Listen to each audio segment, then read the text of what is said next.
नमस्कार, राकेश गौड़ टॉक्स में आपका स्वागत है। साथियों, आपने अभी पिछले कुछ दिनों में पास्ट अगर 4 to 5 डेज़ का अगर देखें तो आपने ईरान और मुस्लिम वर्ल्ड, इज़राइल, अमेरिका और काफ़ी कुछ कॉन्फ्लिक्ट और बहुत कुछ न्यूज़ आपको मिली होगी। लेकिन कुछ इसके थोड़ा सा मैंने भी कोशिश की कुछ इसके इतिहास में जाने की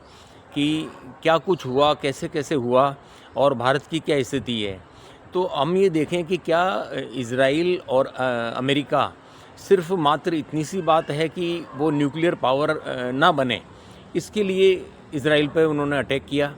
या जो भी एक कॉन्फ्लिक्ट चल रहा है पिछले काफ़ी लंबे समय से चल रहा है और वो जो है जारी रहे, ऐसी बात है या कुछ और है, या भारत का स्टैंड इसके पीछे क्या होना चाहिए और क्या है जो तो हम पूरी तरह से नहीं कह सकते। हमको जो दिखता है बस उतनी सी बात हम कर सकते हैं कि क्या स्टैंड हमको शो हो रहा है, लेकिन होना क्या चाहिए ये हम इसकी ओर देख सकते हैं। तो एक पास्ट अगर हिस्ट्री की तरफ जाएं ईरान में, तो पिछला एक जो इसी सदी का अगर देखें तो 1905 से 1911 के बीच में एक जो है आंदोलन हुआ था, और वो आंदोलन था पर्शियन जो कॉन्स्टिट्यूशन था उसके अगेंस्ट था, और जो है मजलिस वगैरह का निर्माण उन्होंने किया, और ज़्यादा से ज़्यादा कोशिश ये की गई कि पर्शियन जो कल्चर है उसको ख़त्म करके इस्लामिक जो है उसको ज़िंदा रखा जाए और ज़्यादा उसको प्रभावशाली बनाया जाए। इस तरह चलता रहा, और लास्ट अगर देखें जो बड़ी क्रांति आई वो आई 1978 में, और 1979 में जो उसका मेजर चेंज जो आया वो उस समय जो राजा थे शाह रजा पहलवी, उनके टाइम में ये आया। और आज कुछ नाम आपने सुने भी होंगे, उनके जो डिसेंडेंट हैं जो है वेस्ट से अपने मैसेज भेजते रहते हैं, जो भी आंदोलन हुए उसमें वो कोशिश करते हैं कि जो है उसको हम तैयार हैं और हम आपके साथ हैं, आप ज़्यादा से ज़्यादा आंदोलन को आगे आगे बढ़ाओ, वैसा वो कोशिश करते रहते हैं। लेकिन ईरान में रहकर नहीं, ईरान से बाहर रहकर यूएस में या ब्रिटेन में रह के ऐसा वो कर सकते हैं। ईरान में उनकी कितनी एक्सेप्टेंस है वो तो समय आने पर ही पता लगेगा। लेकिन अगर हम देखें इस बात को कि 78 में जो मेन हुआ, अयतुल्ला खुमैनी जो आए 78 में, 79 में उन्होंने जो है अपनी शरिया कानून लागू किया, और शरिया कानून लागू करने के बाद में जो भी एक लिबरल जो समाज था, जो एक खुला समाज था, और महिलाओं को जो एक खुली छूट थी, खुलापन था, वो सारा ख़त्म होने लगा, और एक जो है रिजिड कहना चाहिए, कल्चरल जो है सिविलाइजेशन के रूप में भी देख सकते हैं, एक रिजिडनेस जो है समाज में आने लगी। और चलते चलते ये स्थिति हुई कि उसके बाद ही उन्होंने अपने संविधान में एक चेंज किया, संविधान में चेंज करके और ये किया कि कोई भी अगर शिया मुस्लिम है, और कोई कंट्री अगर शिया मुस्लिम है और वो वहाँ किसी तरह से भी अगर प्रताड़ित है, तो ईरान उसके सपोर्ट में खड़ा होगा। ऐसा अपने जो है संविधान में उन्होंने चेंज किया, और उसके परिणाम भी हमने देखे कि उसके परिणाम भी बहुत कुछ जो है हमें देखने को मिले। अगर हम किसी और कंट्री का नहीं देखें, हम सिर्फ इंडिया के परिप्रेक्ष्य में देखें, तो हम देख सकते हैं कि उसी का परिणाम ये रहा कि 1981 में जो एक खुमैनी साहब जिनका इंतकाल हुआ और जिनके कारण सारा अभी ये चल रहा है, ये 1981 में इन्होंने जो है कश्मीर में विज़िट किया। और वैसे आप अगर देखेंगे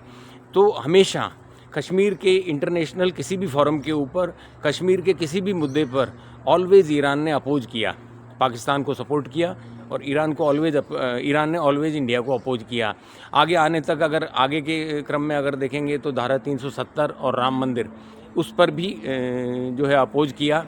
लेकिन उसके बाद भी जो आज इंडिया गवर्नमेंट है, इंडिया गवर्नमेंट ने तो आज भी अब तक कोशिश ये की है। आप देखेंगे चाबहार का जो पोर्ट है उसके डेवलपमेंट में इंडिया ने बहुत बड़ा इन्वेस्टमेंट किया, और कोशिश की कि रिलेशन अच्छे से अच्छे बनते चले जाएं, और व्यापार शुरू हो, उन पुरानी बातों को भी भुला दिया जाए जिनके कारण एक वैमनस्य या कुछ इस तरह का एक मनमुटाव सा पैदा हो गया था, उसको भी इंडिया गवर्नमेंट ने भुलाने की कोशिश करी। लेकिन 81 से अगर हम थोड़ा सा देखें कि भारत के साथ हो क्या रहा है, 81 में जो खुमैनी साहब थे ये इंडिया आए थे, और आप अगर इतिहास में कुछ देखेंगे, हिस्ट्री में जाएंगे, आप गूगल सर्च करके भी ये सब मालूम कर सकते हैं, ये सारी रिटर्न चीज़ें, और 81 कोई बहुत पुरानी बात नहीं है। देखेंगे आप कि इन्होंने जामिया मस्जिद श्रीनगर के अंदर एक तकरीर की थी 15 मिनट की, फ्राइडे जुमे की नमाज के बाद में, 1981 की बिगनिंग की बात है। और उसके बाद में फिर कुछ चेंज होने लगे। उसी समय जब इनका ये दौरा था, और उस समय ये कोई धार्मिक सबसे बड़े गुरु नहीं थे, ये एक तेहरान की मस्जिद के इमाम मात्र थे। सबसे बड़े तो अगर धार्मिक गुरु कहें तो अयतुल्ला खुमैनी जी थे। लेकिन उसके बाद में जो एक चेंजेज आया, और एक कहना चाहिए कि एक कॉन्फ्लिक्ट पैदा हुआ समाज में, एक विभेद आया जम्मू कश्मीर के समाज के अंदर, उसकी एक शुरुआत हुई और वो देखने को मिला। उसी का परिणाम ये देखने को मिला कि 1986 में 86 के अंदर बहुत बड़ा परिणाम देखने को मिला। ये समझ लीजिए कि जो उनकी 5 साल की तैयारी थी, जो एक विचारधारा खमेनी जी लेके आए, और जिस विचारधारा को 5 साल लगे पनपने में, उसका परिणाम ये हुआ कि 1986 में करीब 60 हिंदू मंदिरों को डिस्ट्रॉय किया, और काफ़ी हिंदुओं को जला के मारने की अनंतनाग वगैरह में घटनाएं हुई, और जो है काफ़ी कुछ कंट्रोवर्सी पैदा हो गई समाज में, और एक वहाँ के जो कश्मीरी पंडित हैं उनसे बहुत बड़ा विभेद होने लग गया। अब आगे के टाइम में देखते हैं तो ये किसी तरह से भी कम नहीं हुआ, ये आगे से आगे बढ़ता ही रहा, और बढ़ता रहा। बढ़ते बढ़ते ये हुआ कि 1989 के अंदर इमाम खोमेनी मेमोरियल ट्रस्ट बना कारगिल में, जो अभी भी चलता है, 89 में ही बना है। और उस अब कहते तो ये हैं कि वो ट्रस्ट इसलिए बना फॉर वेलफेयर ऑफ मुस्लिम्स, या इस तरह का जो है बना है। लेकिन क्या हुआ उसके बाद का अगर परिणाम देखें, 1989 और 1990 में 5.5 लाख कश्मीरी पंडितों का विस्थापन हुआ, और बहुत बड़ा कत्लेआम हुआ। अगर इसको आप, और ये पूरा मतलब एंड ऑफ 70s का एंड, और 80s पूरा अगर आप देखें, तो इस पीरियड में, जैसे बिगनिंग में इसमें बहुत बड़ा सपोर्ट अब्दुल्ला गवर्नमेंट का भी रहा, जिन्होंने ये खोमेनी जी आने के बाद में जो नाम बदले, 2500 विलेजेस के और टाउन्स के नाम बदल दिए। वो उनका जो जिस नाम से वो पहचान रखते थे वो स्थान, उनके नाम बदल के मुस्लिम नेम किए। तो ये पूरा ये चला ही आ रहा था जब से वो आए, और एक विचारधारा उन्होंने दी। जबकि ऐसा कुछ नहीं था कि कश्मीर में कोई शियाओं का कोई किसी तरह से भी अगर कोई उनके साथ अनीति हो रही है, या उनको किसी तरह से भी प्रताड़ित किया जा रहा है, ऐसा कुछ भी नहीं था। और या ये कह लें कि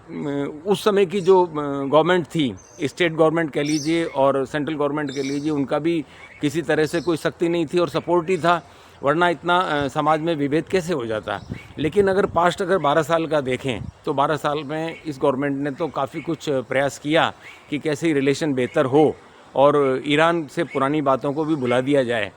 तो अब आप ये देखिए कि कहीं वर्ल्ड के अंदर कहीं पूर्णतः शांति है, या समाज में उसके बाद भी समाज में कुछ अगर थोड़ा सा कुछ कहीं दिखने को मिल जाता है कि भाई यहाँ थोड़ा विभेद हुआ, और ईरान कह रहा है कि वो हमारा दुश्मन होगा, तो ऐसे तो कैसे चल सकता है। इज़राइल के लिए तो साफ ही है कि इज़राइल यहूदी को तो जीने का हक ही नहीं है। तो ये तो संभव नहीं है ना, आज के युग में तो ये संभव नहीं है कि यहूदी को जीने का हक नहीं है, या कहीं भी अगर शिया के साथ में कुछ भी अगर होगा तो ईरान का वो दुश्मन कहलाएगा। आप ये देखें इस पीरियड के अंदर ईरान ने जो किया, क्योंकि जब एक ऊपर से एक कहना चाहिए कि एडमिनिस्ट्रेशन का जो एक लेवल ख़त्म हुआ, एक टॉप लीडरशिप जब ख़त्म हुई, और जब ये जो फोर्स के हाथ में ही सब कुछ आ गया, तो उसने क्या किया, उसने पूरा मुस्लिम वर्ल्ड से नाराज़गी ली। उसने भले ही ये समझिए कि भले ही अमेरिका के एस्टेब्लिशमेंट पर अटैक किया, वो सब कुछ किया, लेकिन उसने लॉस तो उस कंट्री का होता ही है, जनहानि भी होती है, उस कंट्री की प्रॉपर्टीज़ भी ख़त्म होती है, एक टेंशन पैदा होता है, एक इकोनॉमिक लॉस उस कंट्री को होता है। यूँ कह लें कि पूरे मुस्लिम वर्ल्ड के अंदर एक दुश्मनी पैदा कर ली। हालांकि ऐसा नहीं है कि वो सारे सुन्नी हैं वहाँ रहने वाले, वहाँ शिया भी हैं, और अगर यूँ देखो तो शिया और सुन्नी का देखो, आज हमारे देश में भी यहाँ जहाँ ज़्यादा सुन्नी हैं, लखनऊ में प्रदर्शन हुए, कश्मीर में प्रदर्शन हुए और भी कई अन्य जगह भी प्रदर्शन हुए, तो यहाँ तो सुन्नी प्रदर्शन कर रहा है। और सुन्नियों के साथ में क्या हुआ, अगर आप पास्ट देखें तो ईरान और इराक का युद्ध लंबे समय तक चला है। ये तो समझिए कि आज इराक इस पोजीशन के अंदर नहीं है कि वो युद्ध कर सके, अदरवाइज़ तो युद्ध आज भी हो सकता है। और लंबे समय तक शिया सुन्नी का युद्ध चला है, और कभी ईरान जीत में रहा और कभी इराक जीत में रहा, ये ऐसा ही होता रहा है। लेकिन कुल मिला के आज अगर ये स्थिति है तो आप खुद एक निर्णय कर सकते हैं कि भारत को अपनी किस पोजीशन के साथ फेस करना चाहिए और किस पोजीशन में भारत को रहना चाहिए। जबकि भारत के साथ भी जितने भी इंटरनेशनल प्लेटफॉर्म हैं, सबके ऊपर भारत का विरोधी किया है। कभी भी जो कहना चाहिए POJK को भारत का हिस्सा नहीं माना, उसको पाकिस्तान का हिस्सा माना और ऑलवेज पाकिस्तान का सपोर्ट किया है। जबकि अब अगर देखें तो पाकिस्तान ने भी अमेरिका को सपोर्ट किया है, अमेरिका को अपने बेस दिए हैं वहाँ से उड़ान भरने के लिए, अटैक करने के लिए। तो आज अगर कोई भारतीय नागरिक, वो अगर शिया है, सुन्नी है, जो भी है, वो अगर भारत का नागरिक है और भारत में रह के किसी तरह से भी भारत की एक शांति को नुकसान पहुंचा रहा है, एक सिर्फ इस कारण से कि एक जो है अटैक हुआ इजराइल और अमेरिका की तरफ से, और उसमें खोमेनी ख़त्म हुए, एलिमिनेट किया उनको, और उस कारण से वो अपने देश में अगर नुकसान पहुंचा रहा तो वो बहुत गलत है। वो देशवासी है, वो भारतीय है, उसको समझना चाहिए। और भारत के साथ में खोमेनी ने क्या क्या किया, जो मैंने आपको हिस्ट्री बताई, तो ये हिस्ट्री भी सबको पता होनी चाहिए कि एक सिर्फ तेहरान की मस्जिद का इमाम होके भारत के अंदर इतना बड़ा डिस्टर्बेंस लाए, जो लेट 70s से लेके पूरे 80s में वो चलता रहा, और हमारे देश ने बहुत कुछ भोगा। हज़ारों की तादाद में जला कर मार दिए गए, उनको उनके घरों से विस्थापित कर दिया गया। आज भी वो नहीं बच सके 5.5 लाख कश्मीरी परिवार। तो ऐसा जख्म खोमेनी ने भारत को दिया, लेकिन उसके बाद भी भारत ने व्यापार की संधियां की, चाबार पे पैसा लगाया और कोशिश की कि पुराने सब बातों को भुला के और एक नई शुरुआत की जाए। लेकिन इसके बाद भी अगर हम देखें तो क्या विचार रहना चाहिए भारत का, आप सब भी इसको सोचें और मुझे कमेंट करें कि क्या मैंने जो बात आपको कही है उसके अनुसार अपना विचार क्या होना चाहिए। आशा करता हूँ ये कंटेंट आपको पसंद आया होगा। लाइक करें, शेयर करें, सब्सक्राइब अवश्य करें।